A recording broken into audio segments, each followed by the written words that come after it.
பிரித்தானியாவில் தங்களது வீடுகளை விஸ்தரிப்பு அல்லது புனரமைப்பு செய்துள்ள குடும்பங்களுக்கு புதிய விதிமுறையின் கீழ் ஆண்டுக்கு 2500 பவுண்டுகள் கட்டணம் விதிக்கப்படும் அபாயம் ஏற்பட்டுள்ளது.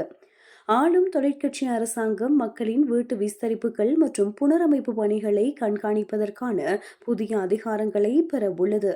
பிரித்தானியாவில் 2 மில்லியன் பவுண்டுகள் அல்லது அதற்கு மேற்பட்ட மதிப்புள்ள குடியிருப்பு சொத்துக்களுக்கு விதிக்கப்படவுள்ள பெரும் சர்ச்சையை கிளப்பியுள்ள மளிகை வரி திட்டத்தின் ஒரு பகுதியாகவே இந்த நடவடிக்கை எடுக்கப்பட உள்ளது. சொத்து மதிப்பின் அடிப்படையில் வீடுகள் 4 பிரிவுகளாக பிரிக்கப்பட்டு ஆண்டுக்கு 2500 பவுண்டுகள் முதல் 7500 பவுண்டுகள் வரை கூடுதல் கட்டணம் வசூலிக்கப்படும். எதிர்வரும் 2028 ஏப்ரல் முதல் நடைமுறைக்கு வரவுள்ள இந்த விதியால் பிரித்தானியாவில் சுமார் 1,65,000 வீடுகள் பாதிக்கப்படும் என எதிர்பார்க்கப்படுகின்றது.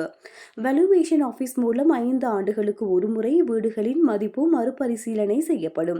2028க்கு பிறகு பெரிய அளவில் விஸ்தரிக்கப்படும் அல்லது மாற்றியமைக்கப்படும் வீடுகள் அடுத்த மறுமதிப்பீட்டின் போதோ அல்லது அந்த வீடு விற்பனை செய்யப்படும் போதோ புதிய வரி வரம்பிற்குள் கொண்டு வரப்படும்.